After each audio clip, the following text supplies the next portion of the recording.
नमस्कार, आप देख रहे हो आरजे भारत न्यूज 7 सदैव सत्य के साथ और मैं हूं आपके साथ अंजना। आइए शुरुआत करते हैं आज की मुख्य खबर से। भारत शानदार है, मोदी एक महान दोस्त हैं। अमेरिकी मिशन ने शेयर किया ट्रंप का मैसेज, क्या बदल रहे हैं रिश्ते।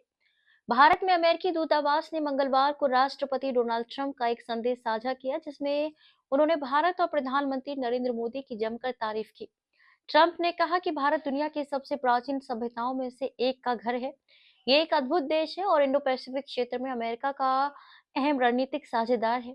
प्रधानमंत्री मोदी के रूप में हमारे पास एक महान मित्र है। ये संदेश एक्स पर पोस्ट किया गया था। ये पोस्ट ऐसे समय आई है जब कुछ दिन पहले पीएम मोदी और राष्ट्रपति ट्रंप के बीच फोन पर बातचीत हुई थी। बातचीत में व्यापार, अहम तकनीकों, ऊर्जा, रक्षा और सुरक्षा सहयोग बढ़ाने पर जोर दिया गया था। दोनों देश व्यापार समझौते को अंतिम रूप देने पर भी बातचीत कर रहे हैं। हालांकि भारतीय उत्पादों पर अमेरिका द्वारा 50% टैरिफ लगाए जाने के बाद व्यापारिक संबंधों पर असर पड़ा है। भारत इथियोपिया संबंध रणनीतिक साझेदारी में बदले। इसी बीच प्रधानमंत्री नरेंद्र मोदी ने इथियोपिया की पहली आधिकारिक यात्रा के दौरान भारत और इथियोपिया के रिश्तों को रणनीतिक साझेदारी में बदलने की घोषणा की। एडिस अबाबा में इथियोपिया के प्रधानमंत्री अबिय अहमद अली के साथ द्विपक्षीय बैठक के बाद पीएम मोदी ने कहा कि यह कदम दोनों देशों के संबंधों में नई ऊर्जा, नया उत्साह और नई गहराई लाएगा तथा सहयोग की पूरी क्षमता को साकार करने के लिए एक स्पष्ट रोडमैप तैयार किया जाएगा। पीएम मोदी ने कहा, दोनों देश शांति और मानव कल्याण के लिए प्रतिबद्ध लोकतांत्रिक शक्तियां हैं और ग्लोबल साउथ के सहयात्री हैं। इस दौरान पीएम मोदी को इथियोपिया के सर्वोच्च सम्मान ग्रेट ऑनर निशान ऑफ इथियोपिया से भी सम्मानित किया गया। रणनीतिक साझेदारी के अलावा दोनों देशों के बीच 7 समझौतों पर हस्ताक्षर किए गए।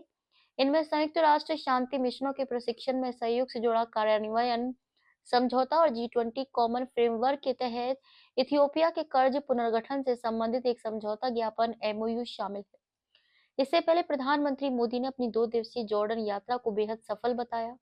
उन्होंने कहा कि किंग अब्दुल्ला द्वितीय के साथ उनकी बातचीत से दोनों देशों के बीच साझेदारी को कई अहम क्षेत्रों में मजबूती मिली है। जॉर्डन यात्रा के दौरान भारत और जॉर्डन के बीच नवीकरणीय ऊर्जा, जल संसाधन प्रबंधन, सांस्कृतिक आदान-प्रदान, डिजिटल समाधान और यूनेस्को विश्व धरोहर स्थलों पेट्रा और एलोरा के बीच ट्विनिंग को लेकर 5 समझौता ज्ञापनों पर हस्ताक्षर किए गए। पीएम मोदी ने एक्स पर लिखा कि किंग अब्दुल्ला द्वितीय के साथ चर्चा से नवीकरणीय ऊर्जा, जल प्रबंधन, डिजिटल परिवर्तन, सांस्कृतिक आदान-प्रदान और विरासत संरक्षण जैसे क्षेत्रों में भारत जॉर्डन संबंध और मजबूत हुए हैं। उन्होंने जॉर्डन के क्राउन प्रिंस अल हुसैन बिन अब्दुल्ला द्वितीय का भी धन्यवाद किया, जो उनके प्रस्थान के समय हवाई अड्डे तक विदा करने पहुंचे। खबरों में अब तक के लिए फिलहाल इतना ही। फिर होगी आपसे मुलाकात ऐसी ही कुछ खास खबरों के साथ। तब तक के लिए आप देखते रहिए आरजे भारत न्यूज 7। अगर आपने हमारे यूट्यूब चैनल को सब्सक्राइब नहीं किया है तो आज ही सब्सक्राइब करें और बेल आइकन को दबाना ना भूलें। साथ ही हमारे फेसबुक पेज और इंस्टाग्राम को भी फॉलो करें ताकि ऐसी ही खबरें सबसे पहले आप तक पहुंचे। धन्यवाद।